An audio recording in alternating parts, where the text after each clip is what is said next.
Hello, good morning from me. You're watching the News Hour. It's just gone 6 o'clock. Also to come, we'll head to Worthing Beach, where so-called salvage experts are told to keep away as a massive operation gets underway to remove washed-up wood, and lots of it.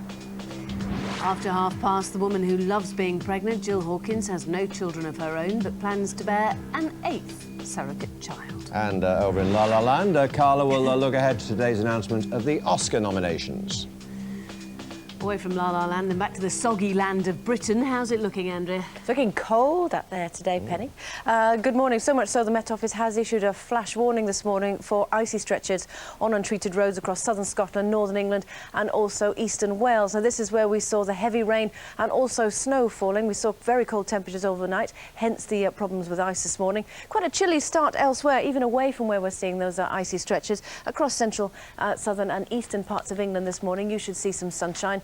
For this afternoon, it's going to continue to be a wet story across much of Scotland. The wind's still a key feature.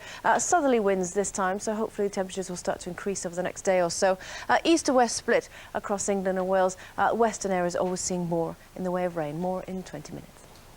Thanks, Andrea. Our top story today, the city's bracing itself for another day of losses after more than £70 billion was wiped off the value of shares yesterday. Overnight markets in Asia and Australia have been badly hit, with share prices dropping sharply there. Well, Henk Potts from Barclays Stockbrokers is at the stock exchange for us. Henk, how worried should we be about this? Well, it was certainly a very dramatic day of falls yesterday, the biggest one-day drop since the terrorist attacks of 9/11. £77 billion wiped off the London market alone yesterday. I think a number of things have been unnerving investors at the moment. We've seen some very poor economic data suggesting the US economy, the world's largest economy, is either heading for a significant slowdown or, dare we say it, recession as well. We've also seen some disappointing corporate data as well. Companies not making as much money as some analysts have been hoping, and also, of course, financial institutions writing off an awful lot of money. But I think the reality is the stock market is best characterised by short-term volatility, long-term gains. Put this on a 10-year chart, I don't think you'll really see this as too much of a problem, merely a blip. But of course, when you look at the headlines today, you see how dramatic it was, then of course a lot of people will be concerned. But remember, a lot of people have exposure to the stock market through their pensions, but again, these are long-term investments. So while short-term, we're looking at some issues, longer-term, the fundamental picture still looks pretty healthy. Henk Potts, thank you. Let's catch up on the rest of the news. Here's Priya. Thanks, John. Good morning. Some of the most basic services that councils provide are costing families as much as £1,000 a year on top of their council tax bill. That's according to a new report. Edward Barron has the details. Increased charges for everything from parking to school meals to swimming sessions mean a quarter of local councils now take more money in fees than they do in council tax. A report by spending watchdog the Audit Commission shows the charges pull in £10.8 billion a year. Families face the greatest burden, paying on average more than £1,000 extra a year for council services. There are also some massive variations in what's charged for those services. For instance, the cost of a burial ranges from £58 to £4,000 from area to area, and the charge for an adult swim varies from £1.68 in some places to £4.75 elsewhere. But that's not all. Now the local government association's warning that even higher charges could be on the way, as councils whose budgets have been cut are forced to find new ways of raising funds. Parts of the Midlands and the northeast of England have been on severe flood alert overnight, with river levels set to peak later today. Dozens of homes and businesses were flooded on Monday after heavy rain swept across large parts of the country. Well, Richard Gaisford is in Bewdley in Worcestershire, where a severe flood warning remains in place. Richard. Yes, Priya, good morning. It's a massive battle against the force of nature here in Bewdley. You can see these temporary structures trying to keep the town dry. The water on the other side is coming up to about here right now, and without these barriers in place, without the pumps running all through the night, Bewdley in many parts would be underwater. It's one of 8 regions in the country that has severe flood warnings this morning, and there's another 100 areas that are on flood warnings, and that is bad enough. And you can see that picture right the way across the country there. A lot of people waking up this morning worried if they're going to get wet, and certainly whilst the rain is going away, there's still an awful lot of water coming down the rivers, and you can see why. Here in the River Severn, all this water is coming out of the Welsh mountains, and there's been a foot of water coming over the Welsh mountains since the beginning of January. That's 1 3/4 times more than would normally happen, and of course it has to go somewhere. It all floods down here. Similar problems in the Pennines. We're reporting from Yorkshire this morning as well. All the information you need on flooding, gm.tv. Richard, thank you. Energy firms are ripping off consumers, according to campaigners. Unison and the National Right to Fuel Group are demanding an official inquiry into what they call the obscene profits made by the energy companies. They say it's pensioners who are suffering the most. Now, despite the threat of boycott by striking writers, preparations for this year's Oscars in Los Angeles are going ahead. The nominations will be announced later today. Carla Romano reports. Why are you crying? The British love story Atonement is expected to add Oscar nominee to its growing list of accolades. Already the front-runner following its Golden Globe success, it will likely be joined in the Best Picture category by There Will Be Blood and No Country for Old Men, recently recognised with Directors Guild and Producers Guild Award nominations. Put that fire out! Daniel Day-Lewis is the bookies' tip for Best Actor honours, while Julie Christie is expected to be nominated for Best Actress. The possibility of informal talks this week between striking Hollywood writers and producers has renewed hope that the Oscars will be able to avoid the same disruption that torpedoed the Golden Globes. Lindsay Lohan won't be celebrating this award season. Her thriller I Know Who Killed Me received 9 Razzie nominations. The Razzies recognise the worst of what Hollywood has to offer. Eddie Murphy's comedy Norbit received 8 nominations. The Academy Awards are expected to be held on February the 24th. Carla Romano, GMTV News, Los Angeles. And look at what's on our website this morning. Would you ever consider becoming a surrogate mother? Vote in our online poll. Why 1 in 10 adults is spending more than they earn. And join Dr. Hilary Jones for a health clinic live from Inchloss Island at 9:30. All that and more on gm.tv. It's just coming up to 8 minutes past 6. Back to Penny and John. Thanks very much, Dee. Let's take a look at the morning papers. Most of the big ones, or in fact all the big ones, concentrate on events on the stock market yesterday. Fears spark global plunge on the front page of the FT. The Daily Telegraph says recession fears spark biggest share fall since 9/11. Biggest, of course, since records began too. Black Monday recession fears spark global share crash. In The Guardian, The Times, same headline, similar headline, world markets plunge. And even The Independent, which so often goes its own way, concentrates on that story too. Crash is their headline there. It's also in the tabloids. The only two that are not doing it are the Daily Mirror, which goes on that court case in Crete of the father who's charged with the murder of his son and attempted murder of his daughter after leaping from the balcony of their hotel room. And the son has a story about Amy Winehouse. The other papers, as I said, that's the Daily Express. It never rains, but it pours. Flood, snow and the worst stock market crash since 9/11. And the Daily Mail, now cut interest rates. Now, then, if you watched the Liverpool-Villa match last night, you would have seen these protests against the current owners, Tom Hicks and George Gillette. A growing number of fans unhappy with them and the prolonged speculation over Benitez's future. And the instability is apparently having a negative effect on the team, so says Steven Gerrard. After the match last night, which ended 2-2, by the way, a pretty desperate plea from him. He said, "It's not just this week. It's been going on for some time, and it's certainly not helping the players. I've got to be careful what I say, but it's certainly not helping the team."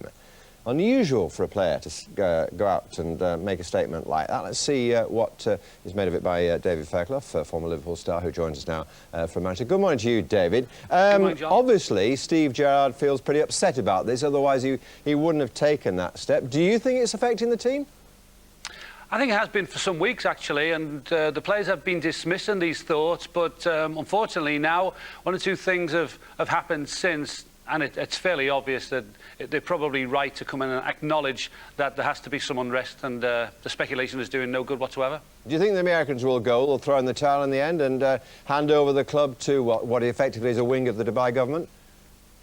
I think that they're going to find it very difficult now to hang on to the club because, you know, to use the word, you know, untenable probably seems appropriate. I think that the fans are very much against the way the things are being run at the moment. The club is being run almost from long distance, and that is not healthy. They're off on the wrong foot now, and I think they'll find it very hard to redress that. Yes, and also going behind Rafa Benitez's back and approaching Jurgen Klinsmann didn't endear them to the Liverpool fans, did it? Well, certainly coming out and admitting the fact, I don't think did any favours, and I think clubs often make contingency plans behind the scenes, but to actually come out and blatantly admit it perhaps wasn't the wisest of things to do. Let's concentrate on the action last night. Another disappointing night for Liverpool. I know Villa are a good side, but they'd have hoped to do better than a 2-2 draw, wouldn't they? Very much so. Desperate stuff at the end, and obviously that second goal was a great relief. Yeah, Peter Crouch saved the bacon, really, didn't he? On to the Carling Cup tonight and tomorrow, of course. Tottenham-Arsenal tonight, or Tottenham versus Arsenal reserves, probably. Let's deal with that one first of all. Many people thought Tottenham should have nicked it first time around. Can they do it tonight, do you think? Yeah, I think they did enough in the first one, probably to have got away with a little bit of a lead. The fact that they surrendered that lead, I think, will have disappointed them, because it was a good performance. As you say, perhaps Arsenal were under strength by normal standards, and you would expect, I think, that Tottenham to perhaps really come at Arsenal. It's going to be a big test for the Arsenal lads tonight, and I think perhaps Tottenham are just going to shade it. OK, we'll see if you're right. David, thanks very much, Dee, for talking to us.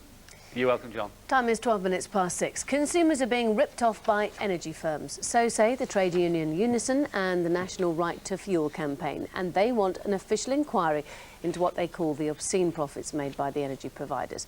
I'm going to be talking to Steve Bloomfield from Unison in just a moment. But first, here are some of the people struggling with bills who we've featured in the past 12 months.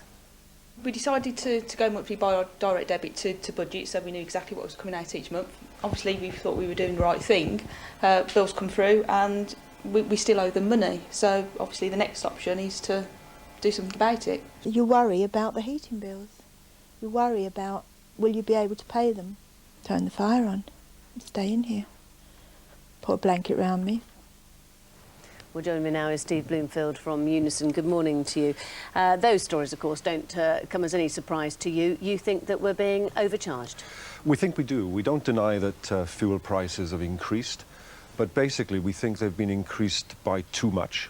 And we commissioned an independent investigation into this situation, and what we found is that people, all of us, are paying about $2 billion more than we need to based on the increases in fuel. And you're saying that's just going straight into their pockets and the pockets of the shareholders? We can't find out any other answer. I mean, we know what costs are, we know how much they've increased, and there is this $2 billion or just over $2 billion gap in the arithmetic, and we conclude that that's gone into profit. There is competition, though, in the energy market, and one would assume that that would keep the prices down, or at least would not lead to profiteering. Competition is interesting in energy because the product is the same. You know, electricity and gas is the same no matter who your supplier is. And I think people, when they get that product, they are less inclined to shop around. So we don't think competition from the consumer's point of view is working in their best interests. Consumers, of course, also there's a duty on them to try to restrict the amount of gas and electricity they use. Of course, we know that there's a finite amount of this in the earth. Do you think that is actually helping the fact that prices are so high? Well, certainly it's clear that carbon fuels, oil and gas are getting in short supply. Our reserves in the North Sea are depleted, and we probably only have about 10 to 15 years left of it. So the UK has to face a future of importing our fuel for energy. So you're right, it is scarce, it is going to cost more, and conservation is very important. You want an official inquiry into profits. How likely is that? Well, I think as a result of not just the findings in this report, you know that very recently companies have put their prices up again. We think there's a groundswell of feeling that the whole prices in energy needs to be looked at very carefully because they're not working in the public interest. Steve Bloomfield, thank you very much for talking to us this morning. Time now coming at 16 minutes past 6. You're watching the News Hour here on GMTV. Very good morning to you if you're just joining us. These are the headlines you're waking up to today. The city is bracing itself for another day of losses after more than £70 billion was wiped off the value of shares yesterday. A report by the Audit Commission has found many families are paying as much as £1,000 a year for basic services on top of their council tax bill. And Los Angeles is getting ready to announce the nominations for this year's Oscars, with Atonement expected to be in the running for Best Picture. Here in the UK, beaches along the south coast of England will remain closed indefinitely to prevent looters taking away more than 2,000 tonnes of washed-up timber. The wood, which came ashore after a cargo ship sank off the coast of Dorset, will now be sold off. Matt Arnold is down by the seaside for us. Morning, Matt.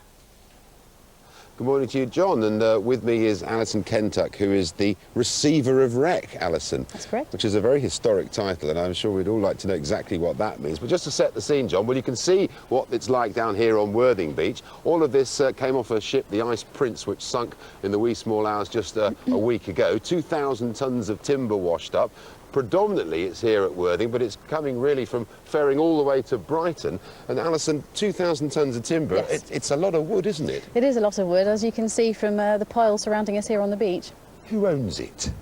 It's still owned by the original owners who were shipping it, and it's their insurance company who are dealing with the clear-up. So I understand it's building material, pine. It smells of pine, doesn't it? It does, smells like Christmas trees, yes. It does, doesn't it? And it was on its way from Scandinavia, Sweden, all the way to Egypt. That's correct, yeah. So people have been coming down to the beach here and helping themselves to handfuls of it. Is the Receiver of Wreck supposed to put a stop to that? And what are the penalties if people have been nicking any? Well, effectively, I think it's important to remember it's not a case of it being a free-for-all. It's not a case of finders keepers. There is a salver in place. As you can see, they are here on the beach with their heavy plant equipment, recovering all of this timber for the owner.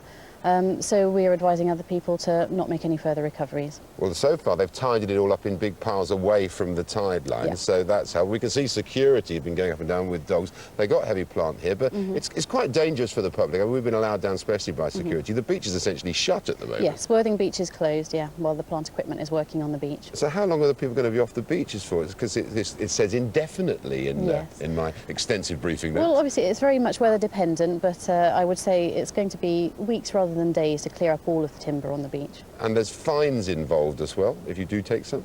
Yes, there are various offences, taking and concealing wreck, failing to report wreck to the receiver, and the penalties can be up to £2,500 of fine, and also you would have to pay the owner double the value of whatever it is you've recovered. So best advice, just come and have a look at it safely from the side. Yep. And don't take any home, John. I certainly wouldn't dream it. Someone told me it's pretty rotten anyway. It's not good for very much anyway, but we'll find out. Well, those people who took some away, we'll soon find out. when their houses fall down. Yeah, exactly, or their sheds. Still to come, we'll have the latest from Huddersfield on the impact of that terrible flooding, as well as a weather update from Andrew. That's coming up. Yes, and as share prices in Asia fall further, we'll assess how the meltdown on the markets could affect you.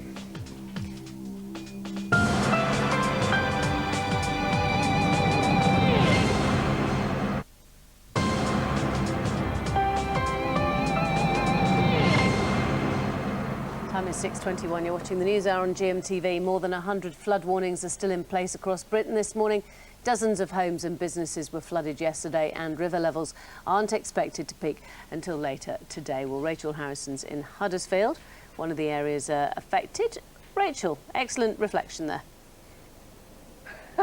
Thanks, Penny. Yes, what a difference a day makes, because this time yesterday the water was up to around here, and certainly when I came to see the Fox family I had to wear waders. Now the water has died down, but they had terrible weather. They had a flood warning on Sunday to say, you know, be careful, it might happen. The river is just at the end of the road here.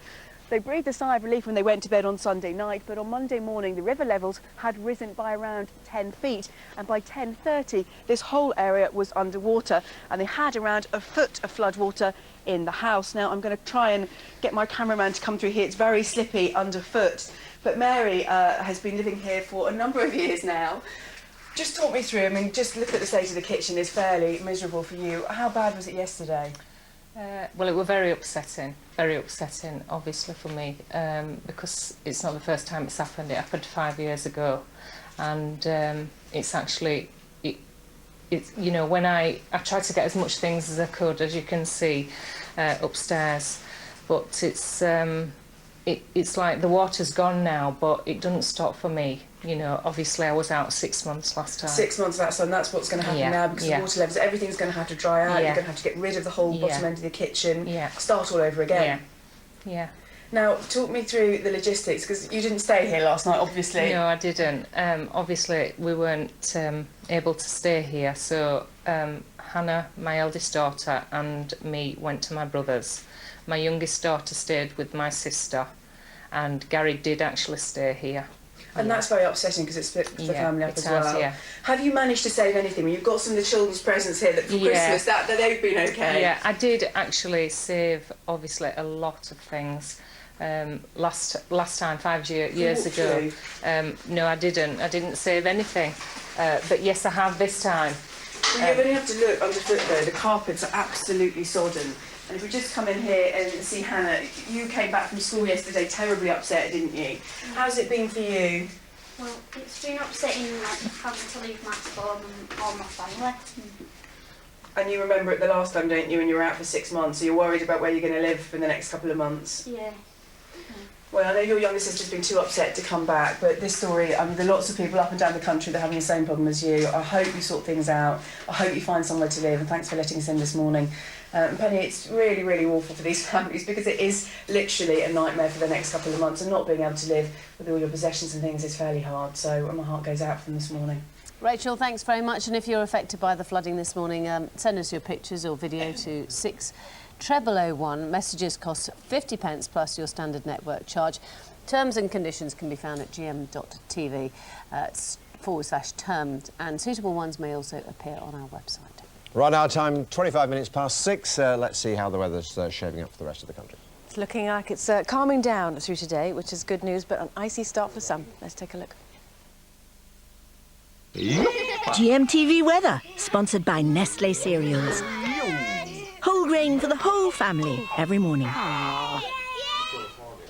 Hello there, a lot of cloud around again, but you can see there's 1 or 2 breaks across the UK, mainly across eastern areas. This is the next bank of cloud that's going to be working across us during the course of today, and if we zoom in on this, take a look at it in a little bit more detail, there you can see the breaks across central, southern and eastern part of England. So we are seeing a chilly start to the day here. Don't necessarily think there'll be too much in the way of frost. Those problems are confined to further north, but I'll give you more details of that in just a second. If we zoom down into the south and west, the rain's already started to nudge in here, so across parts of Cornwall, Devon and anywhere around the Irish Sea. Now, I did mention the icy stretches this morning. The Met Office has issued a flash weather warning for icy stretches on untreated roads across southern Scotland, northern England and eastern parts of Wales. Now, we did see a fair amount of rain and also snow in these parts, and because of the cold temperatures that we've seen overnight, it could well cause some problems not only underfoot but also on the roads this morning, so you will need to take a bit of care. Things looking not too bad for central, southern and eastern England this morning. Feeling a bit chilly as you head out the door, but it is generally dry and bright. More in the way of cloud across northern Scotland and Northern Ireland. We saw that rain starting to edge in across the Republic of Ireland and into Cornwall and through into Devon. It's going to be a cloudy and wet afternoon for most of Scotland. Temperatures will be struggling a touch under some fairly keen southerly winds. I think the best that we're going to be seeing really is anywhere between 5 or 6 degrees. Further south, it will be an east-west split. Now, it is going to be raining across western areas, and we do have a number of flood alerts across the UK, but the rain isn't going to be as heavy and persistent as it has been, so I suppose that's some good news. Anywhere from the Midlands eastwards, I think you will see more in the way of brightness. You can see here across Lincolnshire, even just nudging up to southern parts of Yorkshire, East Anglia, down into Kent. Hopefully you should stay dry, and the winds are going to be less of a feature here as well. So quite a pleasant afternoon, I think. Now, if we just move out the way, there you can see on Wednesday, dry and bright for most southern and eastern parts. We do have some rain moving in to the west. The wind's picking up just a little bit, so we'll feel a bit fresher here. And then on Thursday, we return to that showery feel. And again, we could well see some wintry outbreaks over the north of Scotland, and it will be windy here as well. Easy summary. Find out what's in store for the next 5 days on our website, gm.tv. Good morning, it's 6:27, it's Tuesday the 22nd of January. You're watching the news hour on GMTV. In the next half hour, as markets continue to tumble in the Far East, we will investigate how this might affect you. We'll meet the woman who's been surrogate mum to all of these babies and has now agreed to do it again. And over in Los Angeles, Carla will give us her take on who will get an Oscar nomination later today. First, though, the city is bracing itself for another day of losses after more than £70 billion was wiped off the value of shares yesterday. Overnight, the markets in Asia and Australia have been badly hit, with share prices dropping sharply there too. Hank Potts from Barclays Stockbrokers is at the stock exchange for us this morning. Some scary headlines this morning, Hank. Should we be bothered? Well, obviously, I think a lot of people with pensions will be looking at the headlines today and they'll be very nervous. It certainly was a day of very dramatic selling yesterday. As you quite rightly pointed out, the global market's under pressure. The FTSE falling by 5.5% yesterday, the biggest one-day fall we've seen since September 11th, 2001, after those terrorist attacks. A number of things, I think, unnerving investors at the moment. Very concerned about the economic picture. We've seen some very poor economic data recently suggesting the US economy, the world's largest economy, could be heading towards a significant slowdown or even a recession. We know that corporate profitability has been under pressure as well. Companies not making as much money as some analysts had been predicting. But I think the message is don't panic. The reality is investing in the stock market is all about the long term, as is investing in pensions. And therefore, while I think we've seen some dramatic falls in the last couple of days, if you look at this on a 5-year, on a 10-year basis, this will merely be a very small blip in the chart. And the underlying picture of the economy still looks very healthy indeed. OK, good to hear, Hank. Thanks very much indeed. Pleasure. Time is almost 6:30. Here's Priya with the rest of the news stories. Thanks, Penny. Good morning. Some of the most basic services that councils provide are costing families as much as £1,000 a year on top of their council tax bill. That's according to a new report. Edward Barron has the details. Increased charges for everything from parking to school meals to swimming sessions mean a quarter of local councils now take more money in fees than they do in council tax. A report by spending watchdog the Audit Commission shows the charges pull in £10.8 billion a year. Families face the greatest burden, paying on average more than £1,000 extra a year for council services. There are also some massive variations in what's charged for those services. For instance, the cost of a burial ranges from £58 to £4,000 from area to area, and the charge for an adult swim varies from £1.68 in some places to £4.75 elsewhere. But that's not all. Now the local government association's warning that even higher charges could be on the way, as councils whose budgets have been cut are forced to find new ways of raising funds. Parts of the Midlands and North East England have been on severe flood alert overnight, with river levels set to peak later today. Dozens of homes and businesses were flooded on Monday after heavy rain swept across large parts of the country. Well, Richard Gaisford is in Bewdley in Worcestershire, where a severe flood warning remains in place. Richard. Yeah, good morning, Priya. There's a real battle going on here in Bewdley against the force of the River Severn, which is on this side of the barrier. If we look just over the top, you can see it there. It's coming right the way up to about here on the barrier, just about to there, which means it would be flooding through the town were it not for the work of the Environment Agency, who are pumping as much of this water away as they possibly can. This is one of 8 areas in the country that have severe flood warnings at the moment. There's another 98 that have flood warnings, and that's bad enough. And you can see right the way across the country there, people waking up wondering if they're going to be getting wet today. It's all really to do with the amount of rain we've had in the last few days. Since the beginning of the month, we've had more than 1.5 times the amount we'd normally have in January across the country. And if you think about what's happening here in particular, this is all water that's come off the Welsh mountains that's here in the River Severn behind me.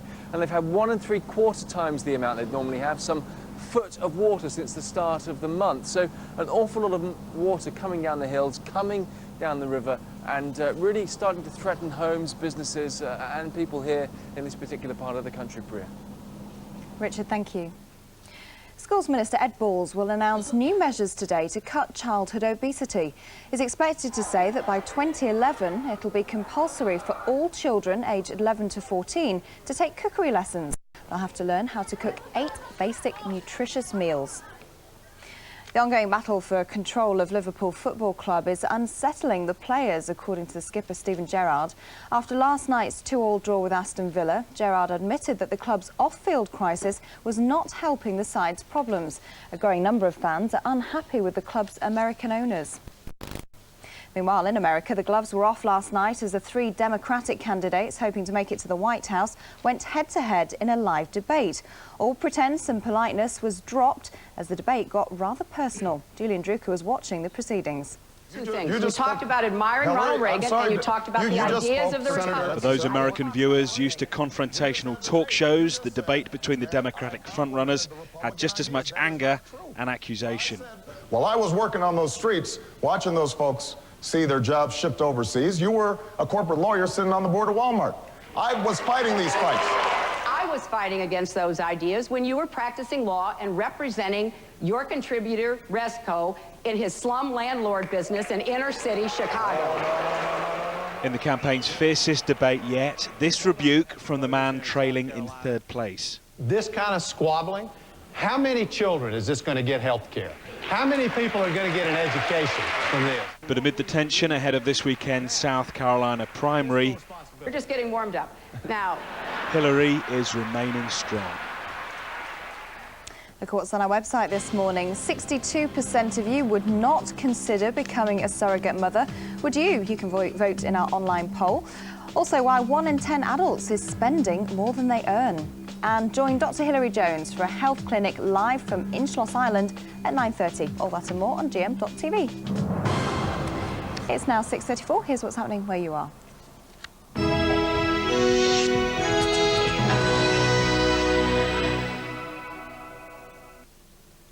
Thanks, Priya. Good morning. The main stories here in the northwest.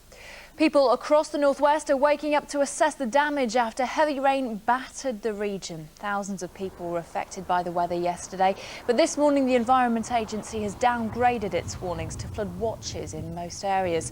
After plummeting temperatures, however, many areas are now being affected by ice as well, with rain forecast for this afternoon. We literally have just decorated the hallway decorated. The lounges have just been decorated, and as you can see, I think we've just wasted our time because all this is now going to have to come off and we start again. The water is actually still rising. And if your house was flooded or if you're cleaning up today, we'd like to hear from you. Yesterday, you sent us these amazing pictures and we'd like even more. Get in touch at granada.reports@itv.com, or you can text your views and pictures to us. Send your text, starting with Granada, to 63332. Now, despite all the rain, scores of homes in Blackpool were without water for up to 36 hours. Although the supply came back on to everyone by midnight, over 20,000 homes were affected in total, with Blackpool's Victoria Hospital running off a reserve supply. United Utilities say it was due to a fault at Walbreck Reservoir. 5 children have been rescued from a house fire in Liverpool overnight. Fire crews were called to an address on Westminster Road in Kirkdale just before midnight. The children aged between 5 and 11 were carried from upstairs bedrooms and taken to Alder Hay for checks. It's thought the blaze had started in the kitchen. Scores of rural post offices across the region will learn their fate today. The controversial plans to close less used branches have been met with strong opposition. Sir Paul McCartney's even got involved with the argument by supporting a post office close to his home on the Wirral. Petitions against the closures have been signed by thousands. Royal Mail is set to announce its decision later this morning. Well, on to football, and after plenty of fresh ownership speculation, Liverpool focused on matters on the pitch last night. The Reds entertained Aston Villa, and it was Yossi Benayoun who opened the scoring early in the first half. But Villa hit back in the second with 2 goals. Peter Crouch saved them a point, bagging one in the dying minutes. Well, that's it for now. I'm back at 7:05. In a moment, we'll return to John and Penny, but first, a look at the region's weather. It's harsh out there. Snuggle up with Pantene Pro-V Winter Rescue, sponsors of GMTV Weather. A bright start across the region with plenty of sunny spells. However, we do also have some icy stretches on the roads. Thicker cloud will spread in this afternoon with another spell of rain. Highs of 7 degrees Celsius.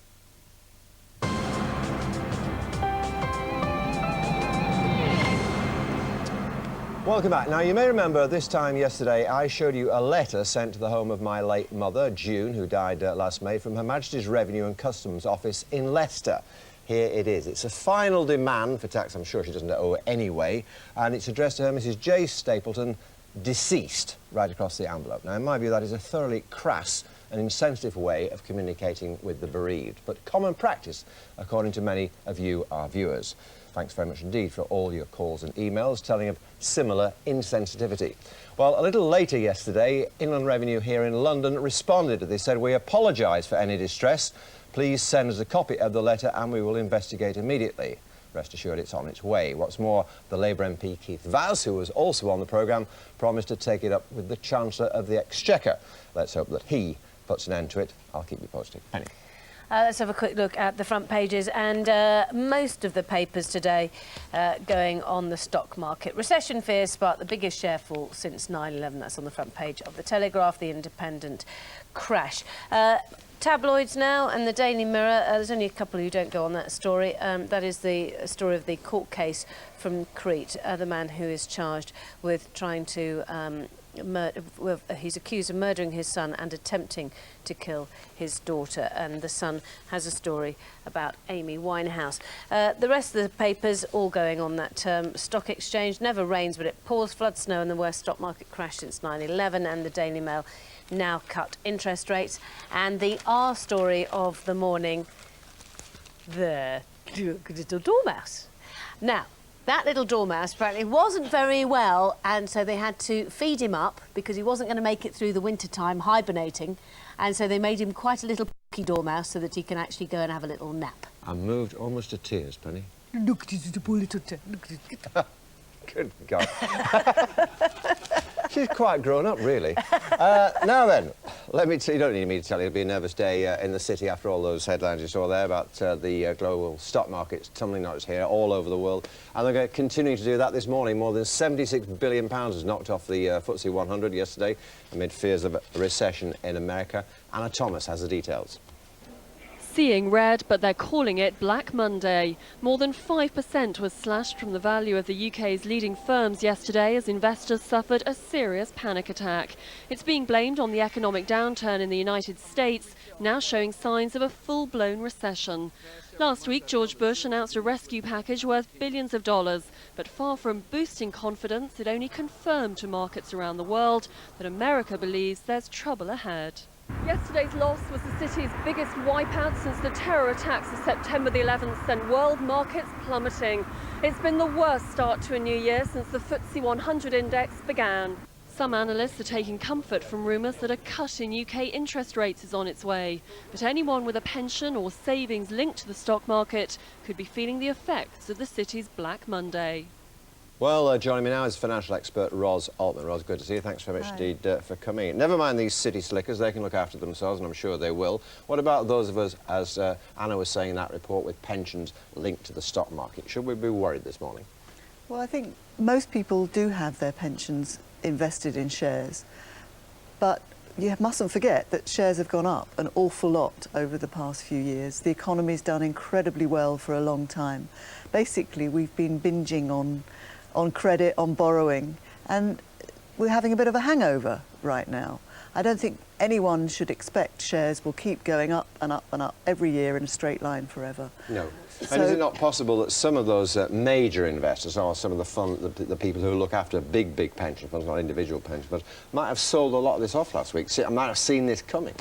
Well, certainly for the last few months we've had terrible turmoil in the credit markets, and banks have been frightened to lend to each other, and bond markets have been very unsettled. It was a surprise in a way that shares held up so well. So I think a lot of investors have been gradually taking money out of the stock market. Yesterday, the American stock market was closed. Everybody was panicking about the economy, and you saw very thin trading and sharp falls in the stock market. But, you know, anyone who's been investing in shares for a long time knows markets go up, markets go down. You don't. The worst thing you can do is suddenly sell when everyone else is selling. You want to see what's actually going on. Sure, but if the American markets weren't convinced by George Bush going to them last week as he did and offering tax concession, if they thought even that wasn't enough, I mean, when they come back to trade today, surely we're going to see more nervousness, aren't we? Well, I think we've also got a problem in the UK, you know. Whatever the government does, we are heavily over-borrowed. So we have to start paying it back. And I'm not sure if policymakers can do an awful lot to stop markets going down. That's the normal way of markets. They go up and down. Sure. Front page of the Daily Mail says it's simple.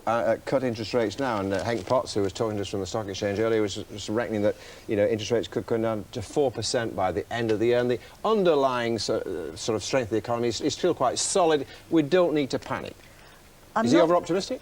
I think that might be a bit over-optimistic because we also have an inflation problem. You know, we've had tremendous increases in all sorts of prices, raw material prices, energy prices, and inflation has been very, very low. It's now picking up. Cutting interest rates will fuel that. Cutting interest rates would not be what the Bank of England would normally do when inflation is picking up. So there is less room for manoeuvre. We may have to have a difficult 1 or 2 years when the economy settles down. We pay back a lot of the debts. It's not the end of the world, but it is a time that we might need to retrench a bit. In a nutshell, our pensions, most of our pensions will be reasonably secure, and most of our mortgages will still be secure, and the housing market will sort of level out.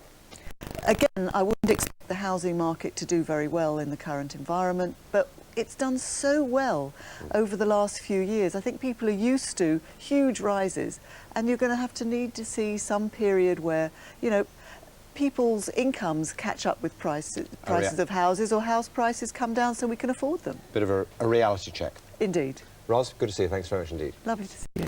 It's coming up to 6:45. You're watching the News Hour on GMTV. This morning's headlines. The city's bracing itself for another day of losses after more than £70 billion was wiped off the value of shares yesterday.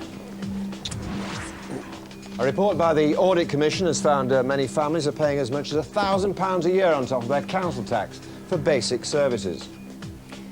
And in America, the three Democratic candidates hoping to make it to the White House have traded insults during a heated live debate. Now, Jill Hawkins has given birth to these 7 babies as a surrogate mother. Whilst pregnant with her last baby 2 years ago, she said this to us. So is this definitely the last? Most definitely. I mean, but you said that 2 years ago. I know. I've been saying it for years, to be perfectly honest, but I had just come to a point in my life where I want to call it a day now. Jill? Oh, we it's so our prerogative. It is our prerogative, yes, it is. What made you change your mind? It's different this time. This time it's more... No, just see, I did hear John huffing there because of the fact that you did... No, smile to myself. Sort of been here before feeling, you know what I mean? This time it's more helping friends to complete their family.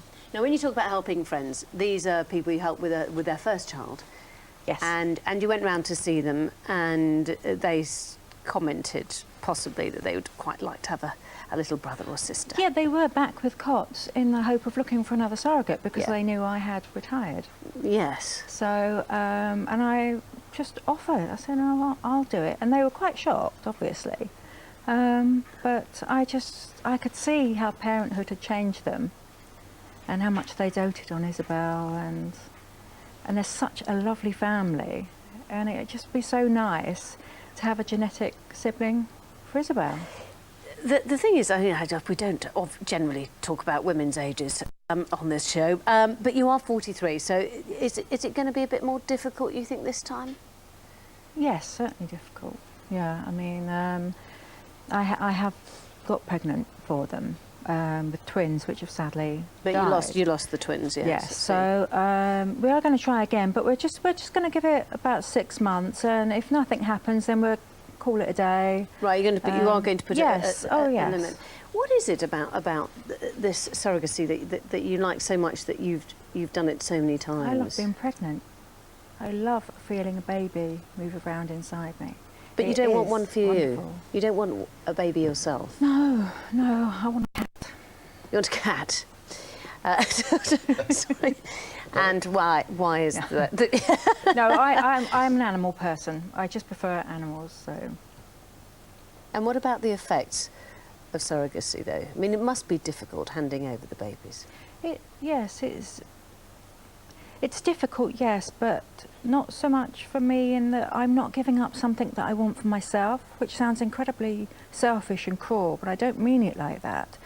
This child is purposely conceived for the couple, so I never even consider it to be my baby. You have it hasn't been without its traumas, has it? The surrogacy part of it, or perhaps just the years gone past. I mean, you have suffered depression in the past, and I know that your family are a bit worried about you. The surrogacy hasn't caused depression. That was there. They were anyway. issues in my own life that I had to sort out, which I put on the back burner and buried very deep inside. And surrogacy helped me face those things. So it was a force for the good. This is the confusion that it's caused. People think, well, because I've given up so many children, it must be such mental anguish. But it's nothing to do with that at all. You know, I don't regret a single thing. But your family do worry about you, don't yes, they? Of course they do. And how do you treat those worries? Well, they're obviously worried about my physical and mental welfare, which is what families do. They say, well, we want you to get on with your life, maybe settle down, but I am getting on with my life and I am doing what I want to do. Say, for example, in the next 2 months, you get pregnant, you have an 8th surrogate baby, and you hand it over, and then you meet one of your others that you've helped, your other families that you've helped, and they say, could you just possibly... No. Really, no? No, it just wouldn't happen anyway. Right. I'm quite sure about that. Okay. She says. Did you note that, John? I did. But I think this time she's probably right. I think a body clock will determine events rather than yourself. Well, Jill, thank you very much for coming in this morning and talking to us. Thank you. Good to see you luck. again. OK, nominations for this year's Oscars will be announced later today. Carla Romana, who else has been casting her eye over the likely candidates? Good morning to you, Carla. Smile, it's not that bad. Who's going to be... That's better. Thank you very much indeed. Who's going to be on the list? Well, it's always very difficult to get, particularly this year, because there's some fabulous movies out there. But there's definitely 3 big contenders for Best Picture. Let's kick off with Atonement. This is the British love story starring Keira Knightley and James McAvoy. It's about love, it's about war, betrayal, jealousy. It's got all the ingredients. A lot of success at the Golden Globes, Atonement. So I would say it's definitely good. Keira, in my opinion, should definitely be up for Best Actress. This is one of the best performances, I think, in her career to date, but she does have some very stiff competition.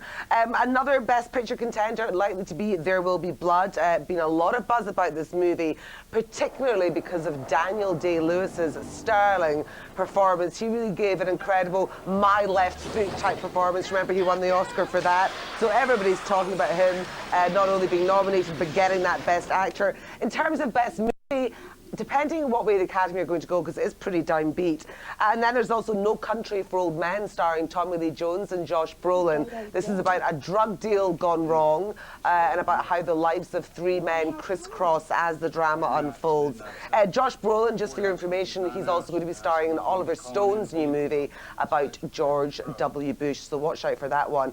Juno, I don't think that's out there yet at home. This is about a teenager who's pregnant.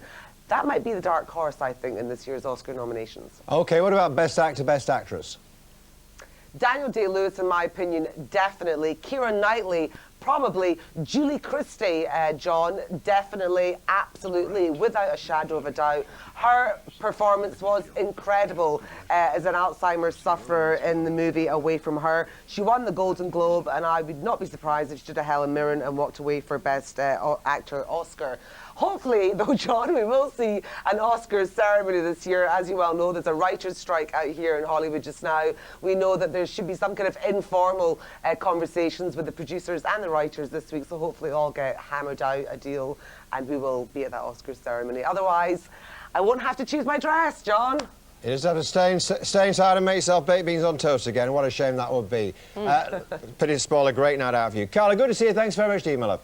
Just before we go, I've just... Not more underpants.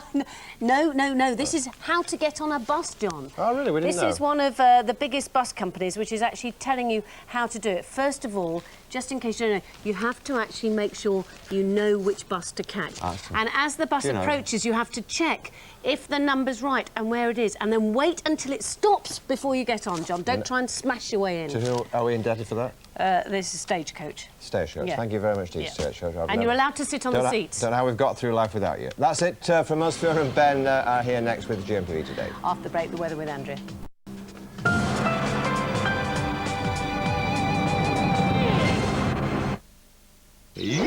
GMTV weather, sponsored by Nestle Cereals. Whole grain for the whole family every morning. Hello there, more cloud across the UK, and you can see out in the Atlantic, this is the next area of cloud that's going to be working across us over the next day or so. But you can see one or two breaks if we just let the system move through. There you can see there's one or two breaks, namely across central and eastern parts of England this morning, especially across central and southern parts of England this morning. So it will be a bit of a chilly start for you. Cloudier skies elsewhere. Some of this cloud is fairly thin. It's thicker just out to the west. If I move out the way, you can see that there's the next area of rain that's going to be moving across us. If we drop down underneath all that, you can see across the south and west, the start of that has really started to nudge in across Cornwall, Devon and around the Irish Sea. Now, what the radar and that cloud picture didn't show you is just how cold it's been overnight. Remember yesterday, well, we saw an awful lot of rain falling across northern parts of the country. Some of that fell as snow across the Pennines, across southern parts of Scotland, and then temperatures plummeted overnight. So where we have seen all that rain, the Met Office has issued a flash warning for ice across southern Scotland, northern parts of England and eastern areas of Wales. Could well be a little bit slippery underfoot this morning and also